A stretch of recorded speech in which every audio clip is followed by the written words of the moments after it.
मित्रों, आज का विषय है केवल एक ही कर्म इंसान को राजा और एक ही कर्म इंसान को भिखारी बना देता है। आखिरकार वो कर्म कौन सा है? मित्रों, एक बार माता पार्वती ने भगवान शिव से पूछा, प्रभु, जो लोग किसी का एहसान नहीं मानते, जो लोग किसी का उपकार नहीं मानते, जो लोग अपने बुरे समय को भूल जाते हैं, ऐसे लोगों को आप क्या दंड देते हैं? फिर भगवान शिव कहते हैं, पार्वती, तुम्हारे प्रश्न का उत्तर मैं तुम्हें एक छोटी सी कहानी के माध्यम से देता हूँ, इसलिए कहानी को पूरा और मन से सुनना। तो मित्रों, कहानी शुरू करने से पहले मेरा आप सभी से अनुरोध है कि आप हमारी कहानी में खो जाएं। उससे पहले हमारे चैनल को सब्सक्राइब करके बेल आइकन अवश्य दबा लें, जिससे हमारी हर वीडियो का नोटिफिकेशन सबसे पहले आप तक पहुंच सके और आप हमारी हर वीडियो से प्राप्त ज्ञान का अपने जीवन में लाभ उठा सकें। तो आइए कहानी शुरू करते हैं। भगवान शिव कहते हैं, पार्वती, प्राचीन समय की बात है। एक नगर में एक बहुत ज़्यादा गरीब आदमी रहता था। वो हमेशा भीख मांग करके गुजारा करता था या फिर कूड़े के ढेर में से कुछ अनाज के दाने कुरेद करके निकालता था और उनसे अपना पेट भरता था। वहीं पड़ोस के लोग उसकी गरीबी का मजाक उड़ाते थे। एक दिन कहीं से एक बूढ़ा गिद्ध उड़ता हुआ उस गरीब आदमी के पास में कूड़े के पास आकर बैठ गया और दाना चुगने लगा। चूँकि उस बूढ़े गिद्ध के जो पंख थे वो बहुत ज़्यादा कमज़ोर हो गए थे, उसके पंखों में खून निकल रहा था। वहीं जब उस गरीब आदमी ने उस बूढ़े गिद्ध के पंखों को देखा तो उस गरीब आदमी ने उस बूढ़े गिद्ध के पंखों पर प्यार से हाथ फिराया और उन पर थोड़ा सा सरसों का तेल लगाया। इस प्रकार वो बूढ़ा गिद्ध जो था धीरे धीरे स्वस्थ हो गया और फिर उस गरीब आदमी के साथ ही रहने लगा। भगवान शिव कहते हैं, पार्वती, एक बार बूढ़े गिद्ध ने मन में सोचा कि मेरा मालिक बहुत ज़्यादा गरीब है, कूड़े में से बाजरे के दाने निकाल करके अपना पेट भरता है। इधर मैं भी कुछ दिनों के बाद में बूढ़ा हो जाऊंगा, लगभग मैं भी बुढ़ापे की तरफ बढ़ रहा हूँ। आखिर मेरा पेट मेरा मालिक नहीं भर सकता है, मुझे मेरे मन का खाना यहाँ पर नहीं मिल पाता है। मेरा मालिक अपना ही पेट बहुत ही मुश्किल से भर पाता है, इसलिए मुझे जंगल में जाकर के कुछ दाने ढूंढकर लाने चाहिए जो मेरे भी काम आएंगे और मेरे मालिक के भी काम आएंगे। क्योंकि मालिक ने मेरे जख्मी पंखों को सही किया है, मुझे उनके एहसान का बदला चुकाना चाहिए।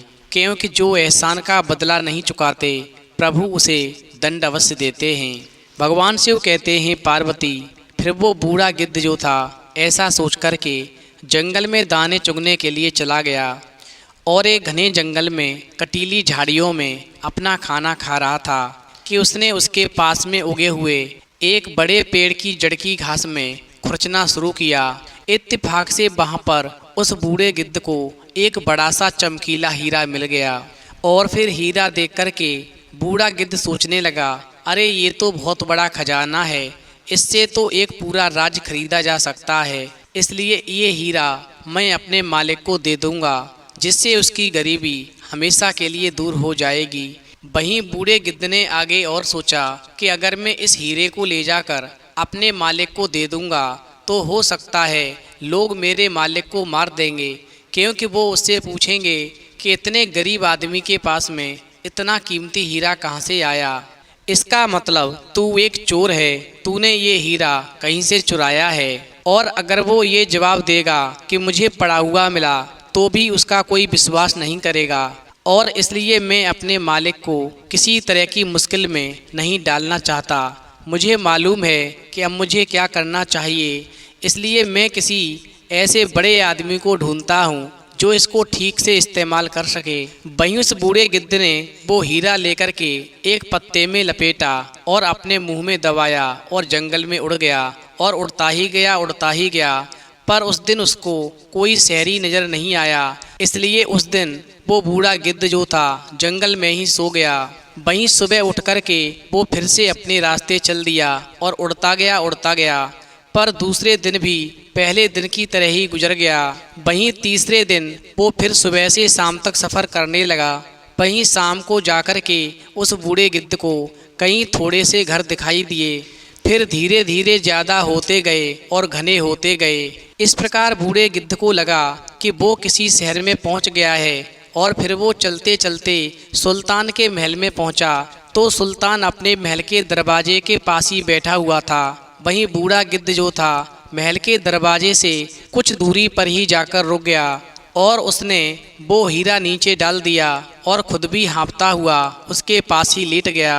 और फिर बूढ़ा गिद्ध चिल्लाया, क्या इस महल में कोई है? इस प्रकार सुल्तान ने कहा, ठीक है, उस बूढ़े गिद्ध को अंदर आने दो। वहीं सुल्तान के 3 नौकर उस बूढ़े गिद्ध को बुलाने के लिए दौड़ पड़े और बूढ़े गिद्ध से बोले, चलो सुल्तान ने तुमको अंदर बुलाया है। इस प्रकार बूढ़ा गिद्ध जो था अपने मुंह में हीरा दबाए अंदर गया और उसने वो हीरा सुल्तान के पैरों में रख दिया और बोला, प्रणाम मेरे हजूर। वहीं सुल्तान बोला, प्रणाम पक्षीराज, ईश्वर तुम्हारा भला करे।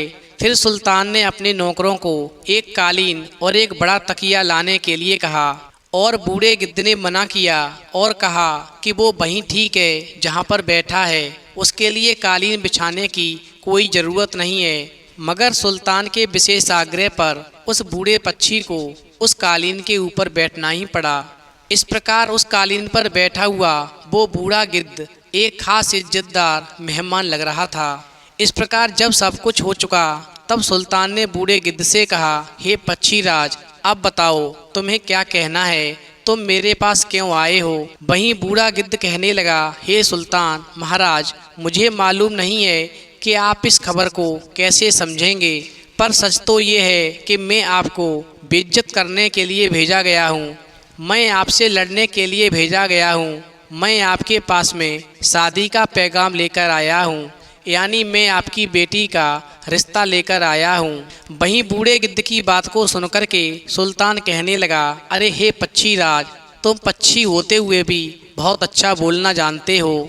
इस प्रकार वो बूढ़ा गिद्ध कहने लगा, अरे सुल्तान, मुझे मेरे मालिक ने भेजा है और मेरा मालिक एक सेठ है जो बहुत बड़े पैसे वाला है, जो आपकी बेटी से शादी करना चाहता है और आपके पास में उन्होंने एक छोटी सी भेंट भेजी है। और ऐसा कहकर के बूढ़े गिद्ध ने पत्ते में लपेटा हुआ हीरा उस सुल्तान की गोद में डाल दिया। वहीं सुल्तान ने जैसे ही पत्ता खोला तो उसमें एक बहुत बड़ा सा चमकदार हीरा देखा तो सुल्तान जो था एकदम से आश्चर्यचकित रह गया और बोला, अरे तुम्हारे मालिक तो बहुत बड़े पैसे वाले हैं, क्योंकि वो इतने कीमती हीरे को भी एक छोटी सी भेंट कहते हैं। जब इस कीमती हीरे को वो छोटी सी भेंट बताते हैं तो उनके लिए बड़ी भेंट क्या होती होगी। मैं अपनी बेटी की शादी तुम्हारे मालिक के साथ करने के लिए तैयार हूँ। उनसे कह देना कि मुझे कुछ भी नहीं चाहिए, वो केवल आकर शादी कर लें। मुझे उनसे और कोई भी चीज़ नहीं चाहिए, वो खाली हाथ भी मेरी बेटी से शादी करने आ सकते हैं। और अगर उनके पास में ऐसी छोटी छोटी भेंटें और भी हैं तो भी वो उनको अपने घर पर छोड़कर आ सकते हैं। यही मेरा जवाब है। मुझे उम्मीद है कि तुम अपने मालिक को ये सारी बातें साफ साफ कह दोगे। वहीं बूढ़े गिद्ध ने सुल्तान को भरोसा दिलाया कि वो उसकी बात अपने मालिक से ठीक से कह देगा। फिर वो बोला, ठीक है, अब मैं सीधा अपने मालिक के पास जाता हूँ और 11 दिन के अंदर हम वापस लौट कर आते हैं। वहीं दोनों ने एक दूसरे को प्रणाम किया और बूढ़ा गिद्ध जो था वहाँ से वापस चला गया।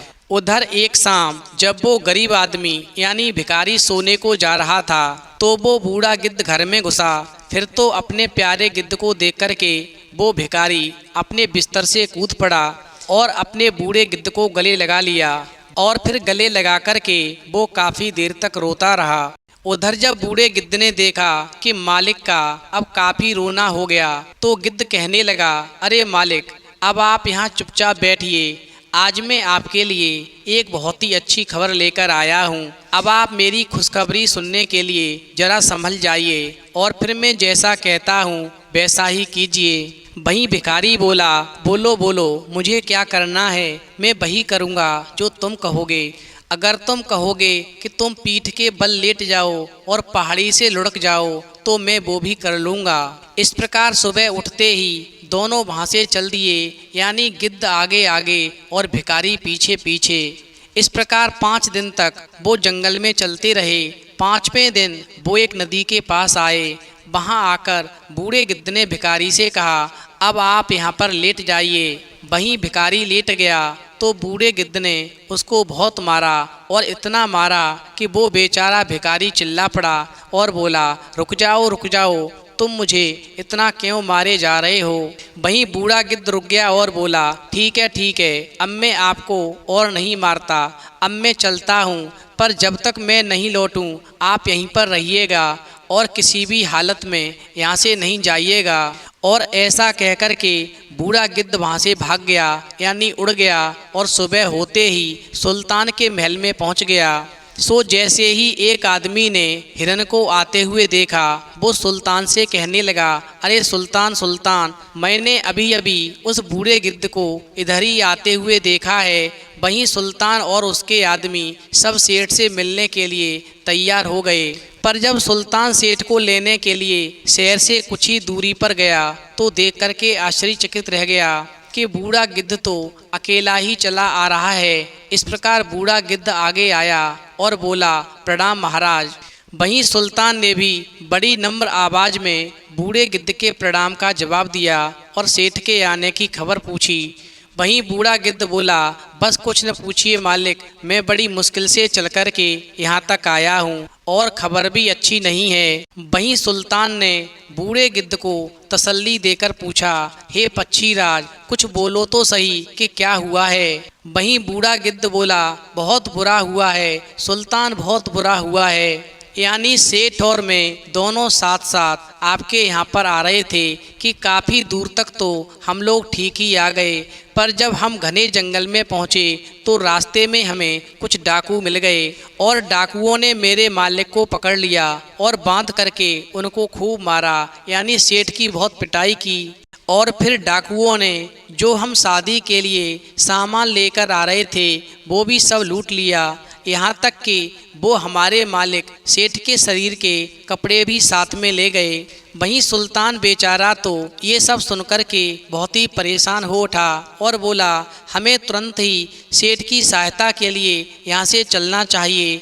और ऐसा कहकर के सुल्तान तुरंत ही घर की तरफ वापस आया और वहां आकर उसने अपने एक आदमी को उसके अस्तबल का सबसे अच्छा घोड़ा तैयार करने और उस पर सबसे अच्छी जीन कसने के लिए कहा और एक दासी को अपने कमरे में से पहनने के कपड़ों का एक थैला लाने के लिए कहा।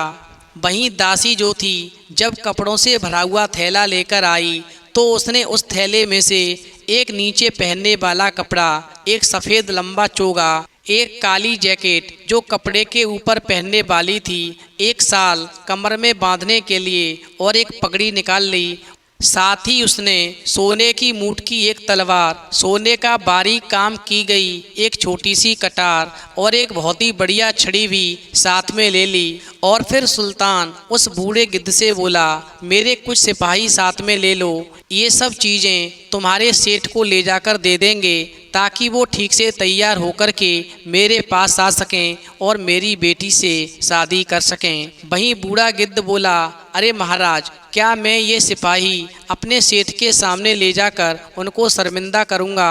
नहीं सुल्तान, वो वहाँ पर लुटे हुए हैं और पिटे हुए पड़े हैं, ऐसी हालत में तो मैं उनको किसी को देखने भी नहीं दूंगा और ये सब सामान तो मैं उनके लिए खुद ही लेकर जाऊंगा। वहीं सुल्तान बोला, ये घोड़ा है, ये कपड़े हैं, ये हथियार हैं, तुम एक छोटे से पक्षी हो, ये सब कैसे लेकर जाओगे? वहीं बूढ़ा गिद्ध बोला, आप ये सारा सामान अपने इस घोड़े की पीठ पर लाद दीजिए और घोड़े की लगाम का एक सिरा उसकी गर्दन में बांध दीजिए और दूसरा सिरा मेरे मुंह में दे दीजिए, बस मैं ये सब सामान लेकर जाऊंगा। भगवान शिव कहते हैं, पार्वती, इस प्रकार सुल्तान ने ऐसा ही किया और सबके सब वहाँ पर देखते ही रह गए और वो बूढ़ा गिद्ध जो था सामान लेकर के वहाँ से चला गया। साथ ही राजघराने के सभी लोग उस बूढ़े गिद्ध की काफ़ी तारीफ करते रहे। उधर बूढ़ा गिद्ध जो था अपने मालिक भिखारी के पास आया तो उसने अपने मालिक को वहीं नदी के पास लेटा पाया। फिर ऐसा देखकर के बूढ़ा गिद्ध बहुत ही खुश हुआ और आगे बोला, देखिए मालिक, मैंने आपको जिस मीठे खाने का वादा किया था वो मैं साथ लेकर आया हूँ। अब आप उठ जाएं और नदी में नहा धो करके अच्छे कपड़े पहनकर तैयार हो जाएं। वहीं जल्दी ही भिखारी ने ठीक से नहा लिया और उसने अपने दांत भी ठीक से साफ कर लिए। वहीं नहाने के बाद तो उसकी शक्ल ही बदल गई। फिर बूढ़े गिद्ध ने अपने मालिक भिखारी को उसको वो कपड़े पहनने को कहा जो सुल्तान ने उसको दिए थे। वहीं बूढ़ा गिद्ध आगे बोला कि सूरज डूबने वाला है और हमको इससे पहले ही यहाँ से चल देना चाहिए। उधर फिर भिखारी ने जल्दी से सुल्तान के भेजे हुए कपड़े पहने, उसके भेजे हुए घोड़े पर सवार हुआ और चल दिया। वहीं बूढ़ा गिद्ध जो था आगे आगे और भिखारी घोड़े पर पीछे पीछे चलने लगा। वहीं कुछ दूर जाने पर वो बूढ़ा गिद्ध रुक गया और भिखारी से बोला, जो कोई भी आपको यहाँ पर देखेगा उसको ये पता नहीं होगा कि आप वही आदमी हैं जो कूड़े के ढेर में से बाजरे के दाने बीनकर पेट भरते हैं। और अगर वो आपके शहर जाकर भी आपके बारे में पूछताछ करेंगे तो भी वो आपको पहचान नहीं पाएंगे, क्योंकि आज आपका चेहरा और दांत बहुत ज़्यादा साफ हैं। यानी आपकी शक्ल तो पूरी तरह से बदल गई है, बहुत ही सुंदर लग रहे हो। केवल इतना ध्यान रखना, यानी एक बात के लिए सावधान रहिएगा, क्योंकि हम जहाँ पर जा रहे हैं मैंने वहाँ के सुल्तान की बेटी से आपकी शादी पक्की कर दी है और जो भी भेंट देनी होती है वो मैंने दे दी है। आप वहाँ पर बस चुप रहिएगा, क्योंकि सुल्तान को ये मालूम है कि आप एक बहुत बड़े सेठ हैं, इसीलिए वो आपके साथ में अपनी बेटी की शादी कर रहा है। आप कैसे हैं और क्या खबर है के सिवाय और कुछ मत कहिएगा, आपकी तरफ से मैं ही बात करता रहूँगा। और ऐसा कहकर के बूढ़ा गिद्ध जो था उस भिखारी के साथ में आगे बढ़ गया। उधर थोड़ी ही दूर चलने के बाद में उनको सुल्तान के सिपाही दिखाई देने लगे। उनमें से 14 सिपाही उनके साथ चल दिए और फिर कुछ और आगे जाने पर उनको राजघराने के और भी लोग दिखाई देने लगे, यानी वो सब उनसे मिलने के लिए वहाँ पर आए हुए थे। और फिर इस प्रकार बूढ़ा गिद्ध बोला, अब आप अपने घोड़े से उतर कर के अपने ससुर जी को प्रणाम कीजिए। आपके ससुर जी वो सामने खड़े हैं जो हल्के नीले रंग की जैकेट पहने हैं। और इस प्रकार भिखारी जो था अपने घोड़े से उतरा और सुल्तान के पास पहुंच गया।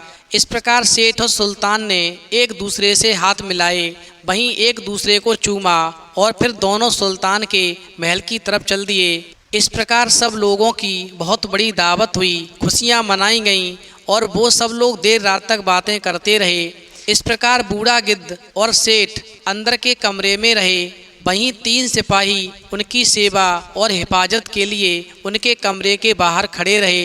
भगवान शिव कहते हैं पार्वती, वहीं सुबह होने पर बूढ़ा गिद्ध सुल्तान के पास गया और बोला, अब हम लोग उस काम को भी कर लें जिसके लिए यहाँ पर आए हैं, यानी आपकी बेटी की शादी सेठ से कर दी जाए। यानी जितनी जल्दी आप शादी कर देंगे हमारे सेठ मालिक को उतना ही अच्छा लगेगा। वहीं सुल्तान बोला, बिल्कुल ठीक, दुल्हन तैयार है। और फिर विधि विधान से दोनों की शादी की गई। वहीं अगले दिन गिद्ध जो था अपने मालिक भिखारी से बोला, मालिक मैं करीब 1 हफ्ते के लिए बाहर जा रहा हूँ, जब तक मैं नहीं लौटूं तब तक आप अपनी ससुराल में यहीं सुल्तान के पास रहिएगा। और ऐसा कहकर के बूढ़ा गिद्ध जो था सुल्तान के पास गया और बोला, अरे हजूर ये सब तो हो गया, अब मुझे मेरे सेठ ने हुक्म दिया है कि मैं उनके घर जाऊं और उसे ठीक करके आऊं, ठीक से सजा करके आऊं, क्योंकि दुल्हन घर में तभी जाएगी जब घर सज करके ठीक से तैयार हो जाएगा। और इस प्रकार उन्होंने मुझे 1 हफ्ते के अंदर वापस आने के लिए कहा है, और जब तक मैं लौट के वापस ना आऊं तब तक मेरे मालिक सेठ आपके घर पर ही रहेंगे। वहीं सुल्तान ने पूछा, यदि तुमको कुछ सिपाहियों की आवश्यकता हो तो सहायता के लिए लेकर जा सकते हो। वहीं बूढ़ा गिद्ध बोला, नहीं हजूर, मुझे किसी की आवश्यकता नहीं है, मुझे किसी की ज़रूरत नहीं है, बस जब तक मैं लौटकर ना आऊं तब तक आप मेरे सेठ मालिक का ख्याल रखिएगा। भगवान शिव कहते हैं पार्वती, इस प्रकार सुल्तान ने कहा ठीक है, और फिर बूढ़ा गिद्ध जो था सुल्तान से विदा लेकर के अपने सफ़र पर चल दिया। इस प्रकार वो बूढ़ा गिद्ध जो था सड़क पर चलते चलते आखिर में एक बहुत ही बड़े और सुंदर से मकान के सामने आकर के खड़ा हुआ और सोचने लगा, ऐसा मकान तो मैंने पहले कभी नहीं देखा है। ये मकान तो नीला फिरोजा और कीमती पत्थरों का बना हुआ है। वहीं उसने सोचा कि यही मकान उसके मालिक के लिए ठीक रहेगा। मैं देखूं तो सही आखिरकार इस मकान का मालिक कौन है। मुझे यहाँ पर तो पूरे शहर में कोई स्त्री या पुरुष दिखाई ही नहीं पड़ता। आखिरकार इसका कारण क्या है। और ऐसा सोचकर के बूढ़े गिद्ध ने उस राजमहल का दरवाज़ा खटखटाया। वहीं उसने फिर जोर से पुकारा तो तुरंत ही एक बुढ़िया अंदर से आकर के खड़ी हो गई और कहने लगी, कौन है जो इतनी जोर से चिल्ला रहा है। वहीं बूढ़ा गिद्ध बोला, अरे दादी माँ, मैं आपका पोता हूँ, आपसे मिलने आया हूँ। इस प्रकार बुढ़िया ने जवाब दिया, अगर तुम मेरे पोते हो तो तुरंत ही अपने घर वापस चले जाओ, क्योंकि यहाँ पर आकर तुम खुद भी मत मरो और मुझे भी मत मारो। वहीं बूढ़ा गिद्ध बोला, अरे दादी माँ, मुझे अंदर आने दो, मैं आपसे कुछ बात करना चाहता हूँ। वहीं बुढ़िया फिर बोली, अरे मेरे प्रिय पोते, मैं तुम्हारे लिए दरवाज़ा इसलिए नहीं खोल रही क्योंकि दरवाज़ा खोलने पर मेरी और तुम्हारी दोनों की ज़िंदगी के लिए खतरा बन जाएगा।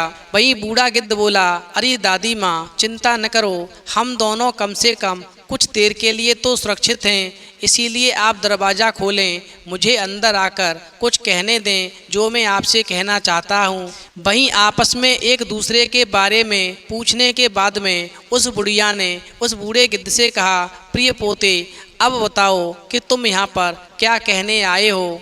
वहीं बूढ़ा गिद्ध बोला, अरे दादी माँ, हमारे यहाँ तो सब ठीक हैं, आप अपने यहाँ के बारे में बताओ। तो बुढ़िया रोती हुई बोली, अरे बेटा, यहाँ के हाल तो बहुत बुरे हैं, अगर तुम मरना चाहते हो तो यहाँ रह सकते हो, और मुझे तो ये लगता नहीं कि तुम आज मरना चाहते हो, इसलिए तुम यहाँ से जितनी जल्दी हो सके वापस चले जाओ। वहीं बूढ़ा गिद्ध बोला, अरे दादी माँ, एक मक्खी के लिए शहद में मरना कोई बुरी बात नहीं है, और इससे शहद को भी कोई नुकसान नहीं पहुंचता।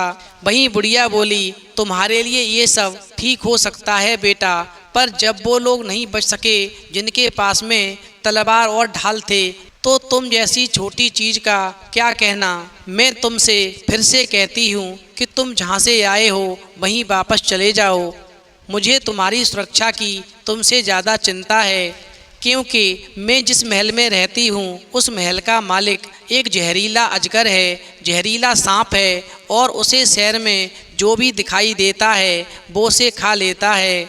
यहाँ पर बहुत सारा खजाना है, बहुत सारे आदमी हैं, सैकड़ों घोड़े हैं। वहीं बूढ़ा गिद्ध बोला, अच्छा तो ये बात है, मगर दादी माँ, क्या आप मुझे किसी ऐसी जगह रख सकती हैं जो उस सांप के पास हो, और जब वो मेरे पास आए तो मैं उस सांप को मार सकूं। वहीं ऐसा सुनकर के बेचारी बुढ़िया की तो सिट्टी पिट्टी गुम हो गई, और वो बोली, अरे अरे बेटा, ऐसी बातें मत करो, तुमने तो बहुत पहले ही मुझे खतरे में डाल रखा है, क्योंकि मुझे यकीन है इस घर में जो कुछ भी कहा जाता है उसको वो सांप कहीं भी हो सब सुन लेता है। तुम देख रहे हो कि मैं बहुत बूढ़ी हूँ, और उसने मुझे यहाँ पर ये बर्तन दे कर के अपने लिए खाना बनाने के लिए रखा है, यानी जब सांप आता है तो हवा चलनी शुरू हो जाती है, धूल ऐसे उड़नी शुरू हो जाती है जैसे आंधी आने वाली है। वहीं बूढ़ा गिद्ध आगे बोला, दादी आप चिंता न करें, यदि यहाँ पर कोई तलवार हो तो मुझे दे दें, भगवान शिव कहते हैं पार्वती। इस प्रकार वो बुढ़िया अंदर गई और एक चमचमाती तेज धार वाली तलवार निकाल करके लाई और उसने बूढ़े गिद्ध को थमा दी। वहीं इतने में ही तभी जोर की हवा चलने लगी और धूल ऐसे उड़ने लगी जैसे कि आंधी आने वाली हो, और ऐसा देख कर के वो बुढ़िया चिल्लाई, अरे बेटा ध्यान से सुनो, आंधी की आवाज़ आ रही है, इसका मतलब वो सांप वापस घर में आ रहा है। लगता है उसने हम दोनों की बातें सुन ली हैं, अब हम दोनों जीवित नहीं बचेंगे। वहीं बूढ़े गिद्ध ने कहा, दादी माँ चिंता मत करो, अगर वो बड़ा है तो मैं भी बड़ा हूँ, बल्कि मुझे तो यह भी फायदा है कि मैं घर के अंदर हूँ। वहीं जानवरों के एक बाड़े में दो सांड नहीं रह सकते। इस घर में या तो अब सांप ही रहेगा या फिर मैं रहूँगा। तुम जरा इंतजार कीजिए और फिर देखिए आखिरकार क्या होता है। भगवान शिव कहते हैं पार्वती, इस प्रकार थोड़ी ही देर में वहाँ पर वो बहुत बड़ा सांप अपने आंगन में आ गया और चारों ओर घूम घूम करके सारे बर्तनों का सामान खा गया। फिर वो दरवाजे के पास गया और बुढ़िया से बोला, ए बुढ़िया, आज मुझे अंदर किसी नई तरह की खुशबू कैसी आ रही है? क्या इस घर के अंदर कोई मानव है? वहीं बुढ़िया बोली, नहीं नहीं, आज सुबह ही मैंने थोड़ी सी खुशबू अपने कपड़ों में जरूर लगाई थी, आपको उसी की खुशबू आ रही होगी। इतने में ही बूढ़े गिद्ध ने अपनी तलवार बाहर खींच ली और उस दरवाजे के अंदर की तरफ खड़ा हो गया। सो जैसे ही सांप ने अपना सिर घर के अंदर किया, वैसे ही उस बूढ़े गिद्ध ने उस सांप का सिर इतनी जल्दी से काट दिया कि सांप को पता ही नहीं चला। इस प्रकार वो बूढ़ा गिद्ध जो था उस बुढ़िया से बोला, चलिए दादी माँ, अब सब खत्म हो गया, आप और हम दोनों सुरक्षित हैं। अब आप मुझे वो सब कुछ दिखाइए जो इस घर में है, जो इस शहर में है। फिर बुढ़िया ने बूढ़े गिद्ध को ऊपर ले जाकर ऊपर से नीचे तक सब कुछ दिखा दिया। वहीं बूढ़े गिद्ध ने सोचा कि मेरा मालिक एक भिखारी था, लेकिन आज से वो राजा बन जाएगा, क्योंकि ये सारा शहर अब मेरे मालिक का है। मेरा मालिक यानी भिखारी अब इस शहर का राजा होगा। और फिर उस बूढ़े गिद्ध ने बुढ़िया से आगे कहा, अरे दादी माँ, जब तक मैं अपने मालिक को लेकर यहाँ नहीं आता हूँ, तब तक आप इस महल की देखभाल कीजिए। और फिर ऐसा कहकर के वो बूढ़ा गिद्ध जो था अपने मालिक भिखारी के पास पहुंचा, जो सुल्तान के महल में रह रहा था, और उसने कहा, अब हमारे सेठ जी अपने महल वापस जाना चाहते हैं, उन्हें काफ़ी समय ससुराल में रहते हुए हो गया। भगवान शिव कहते हैं पार्वती, इस प्रकार वो बूढ़ा गिद्ध जो था उस भिखारी को लेकर के और उसकी पत्नी को लेकर के सुल्तान से आशीर्वाद विदा लेकर के सांप के राजमहल में आ जाता है और उस भिखारी से कहता है, अरे मालिक, अब तक आप भिखारी थे, मगर आज से ये शहर आपका है। अब आप भिखारी नहीं बल्कि इस शहर के राजा हैं। भगवान शिव कहते हैं पार्वती, इस प्रकार वो भिखारी जो था मात्र बूढ़े गिद्ध की सेवा करने से, उसके जख्म पर मरहम लगाने से मेरी कृपा का पात्र बना। क्योंकि जो गरीबों की सेवा करते हैं, जीवों पर दया करते हैं, ऐसे लोगों को मैं राजा बना देता हूँ। बूढ़े गिद्ध का तो मात्र एक बहाना था जो मेरे इशारों पर कार्य कर रहा था। इस प्रकार समय धीरे धीरे गुजरने लगा। वहीं एक दिन वो गिद्ध जो था बहुत ज़्यादा बूढ़ा हो गया, यानी जवानी के दिन उसके पूरी तरह से समाप्त हो गए। अब तो वो एक स्थान से दूसरे स्थान तक हिल भी नहीं सकता था, उड़ने की बात तो दूर रही। और वहीं एक दिन अचानक से वो बूढ़ा गिद्ध जो था बहुत ज़्यादा बीमार पड़ गया, उसके जिंदा रहने का भी भरोसा नहीं रहा। वहीं बूढ़े गिद्ध ने उस बुढ़िया से कहा कि मेरे मालिक से जाकर कह दो कि तुम्हारा वफादार गिद्ध बहुत बूढ़ा हो चुका है, बीमार पड़ा हुआ है, वो तुमसे मिलना चाहता है, उसे कुछ दवाइयों की ज़रूरत है। इस प्रकार जब बुढ़िया ने उस भिखारी राजा को सारी बात जाकर बताई और कहा कि गिद्ध बहुत बीमार है, वो मर जाएगा, उसका इलाज करवा दो, तो भिखारी राजा ने कहा, मैं यहाँ का राजा हूँ, मैं उसके पास चलकर जाऊँगा। वो 2 कौड़ी का पंछी है, मरता है तो मर जाने दो, मेरे पास में इतना समय नहीं है, यदि मर जाए तो उठा करके उसको कुएं में फेंक देना। भगवान शिव कहते हैं पार्वती, वहीं उस भिखारी राजा की पत्नी बोली, अरे प्रीतम, आप कैसी बातें करते हैं? ये वही पक्षी था जो आपके लिए मेरे पिता से मेरा हाथ मांगने आया था। ये वही पक्षी है जो मुझे मेरे पिता के घर से यहाँ तक लेकर के आया था। ये वही पक्षी है जिसको मेरे पिता ने मुझको दिया था। वहीं इसी बूढ़े गिद्ध ने आपको हर अच्छी से अच्छी चीज़ दी। आप क्या थे? एक भिखारी थे।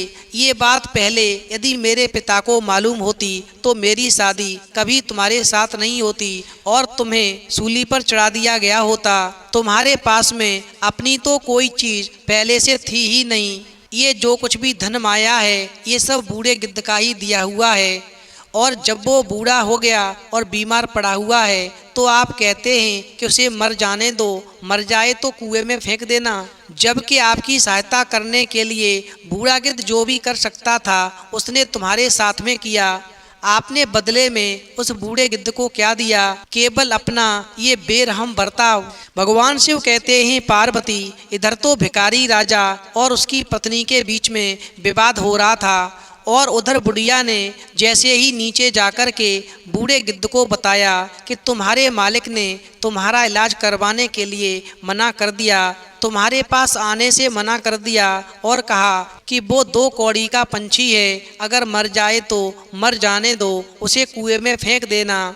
इस प्रकार बूढ़ा गिद्ध अपने मालिक के बारे में सोचता है और कहता है, प्रभु, मुझे मेरे उपकार का बदला मेरे मालिक ने कैसा दिया? मैंने अपने मालिक के लिए क्या से क्या बना दिया और उसने मुझे केवल 2 कौड़ी में आंका। मैंने अपनी पूरी जवानी अपने मालिक के लिए निकाल दी और जब मुझ पर बुढ़ापा आया और मैं बीमार पड़ गया तो मेरा मालिक मेरे पास तक आने को तैयार नहीं है, बुढ़ापे में मेरा साथ देने के लिए तैयार नहीं है।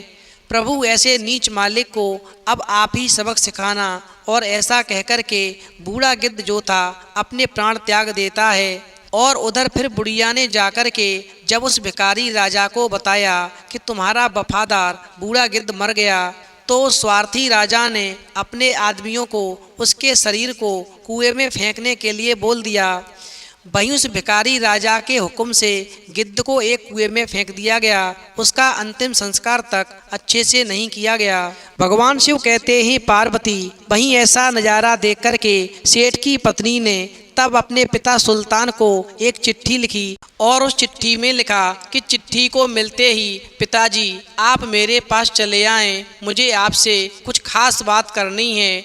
और इस प्रकार सेठ की पत्नी ने अपने खास आदमियों के हाथ वो चिट्ठी अपने पिता सुल्तान के पास में भेज दी। वहीं चिट्ठी मिलते ही सुल्तान अपनी बेटी से मिलने के लिए आ गया और फिर चिट्ठी पढ़ते ही सुल्तान अपनी बेटी के यहाँ पर पहुँच गया और वहाँ आकर उसे जब पता चला कि बूढ़ा गिद्ध मर गया है और उसके शरीर को कुएं में फेंक दिया गया है, तो सुल्तान और उसके साथ में आए हुए सभी लोग बहुत रोए और फिर वो सब उस कुएं के पास में गए जिस कुएं में उस बूढ़े गिद्ध का मृत शरीर पड़ा हुआ था। और फिर सुल्तान ने अपने आदमियों से उस बूढ़े गिद्ध के मृत शरीर को बाहर निकलवाया और दूसरी ठीक जगह पर उस बूढ़े गिद्ध का दफन कर दिया। भगवान शिव कहते हैं, पार्वती, इस प्रकार जिस भिखारी को मैंने राजा बनाया उसके कर्मों की वजह से उस पर मेरी नज़र टेढ़ी हो गई और फिर मैंने उसकी बर्बादी शुरू कर दी और उसे उसी स्थान पर पहुंचा दिया जहां पर ऐसे स्वार्थी और पापी लोगों का स्थान होता है, जो दूसरों का ऐसा नहीं मानते, किए का उपकार नहीं मानते, बुढ़ापे पर अपने पिता समान बूढ़े गिद्ध की बेकदरी करते हैं, जो जीवन भर सेवा करता है, कमाई करता है और अपनी औलाद को सारा धन संपत्ति देकर जाता है और वही औलाद बुढ़ापे पर माँ बाप की सेवा नहीं करती। ऐसे इंसान को मैं बहुत दर्द भरी जिंदगी देता हूँ। मित्रों, उसी रात को सेठ की पत्नी को सपना आया कि वह अपने पिता के घर में है और जब सुबह हुई तो उसने देखा कि वो तो वाकई में अपने पिता सुल्तान के घर में अपने ही बिस्तर पर सोई हुई थी, क्योंकि भगवान शिव ने सोते से उठा करके उसे उसके पिता सुल्तान के घर में पहुंचा दिया। उधर उसके पति भिखारी राजा ने भी सपना देखा, यानी उस सेठ ने सपना देखा कि वो कूड़े के ढेर में से कुछ दाने ढूंढ रहा है और जब वो सुबह सोकर उठा तो उसके दोनों हाथ धूल से भरे हुए थे और वो उसी कूड़े के ढेर में से बाजरे के दाने ढूंढ रहा था, क्योंकि भगवान ने उसे भी सोता हुआ उठा करके कूड़े के ढेर पर पहुंचा दिया जहां से उठा करके उसे राजा बनाया था। फिर तो वो भिखारी ऐसा नज़ारा देख करके पागलों की तरह से इधर उधर देखते हुए चिल्लाया, अरे मेरे साथ में ये चाल किसने खेली? मैं इस कूड़े के ढेर पर वापस कैसे आ गया? उसी समय कुछ बच्चे उधर से गुजर रहे थे, जो उस भिखारी को देख कर के हंस पड़े और आवाज़ें निकालने लगे और बोले, अरे भिखारी, तुम अब तक कहाँ थे और अचानक कहाँ से आ गए? अरे हमको तो ये लगा कि तुम बहुत पहले ही मर गए। मित्रों, इस तरह सुल्तान की बेटी अपने घर में खुशी से रहने लगी और वो भिखारी फिर से कूड़े के ढेर से बाजरे के दाने चुनने लगा और तब तक चुनता रहा जब तक वो मर नहीं गया। अंत में भगवान शिव कहते हैं, पार्वती, इंसान को हमेशा अपने बूढ़े माता पिता की सेवा करनी चाहिए, बुजुर्गों का सम्मान करना चाहिए, दूसरों का एहसान मानना चाहिए, किए उपकार को मानना चाहिए, कभी धन का घमंड नहीं करना चाहिए। जो ऐसा नहीं करते उनके जीवन को मैं पूरी तरह से तबाह कर देता हूँ। कर्मों की सज़ा इंसान को भुगतनी ही पड़ती है, चाहे वो किसी भी रूप में भुगते। तो मित्रों, हमेशा ध्यान रखें, किसी के एहसान का बदला जरूर चुकाएं, उसको स्वार्थ में ना ले जाएं, कभी धन का घमंड ना करें। और अगर आपको कहानी पसंद आई हो तो आप हमारे चैनल को सब्सक्राइब करें और भगवान शिव और पार्वती के लिए एक लाइक करना बिल्कुल न भूलें।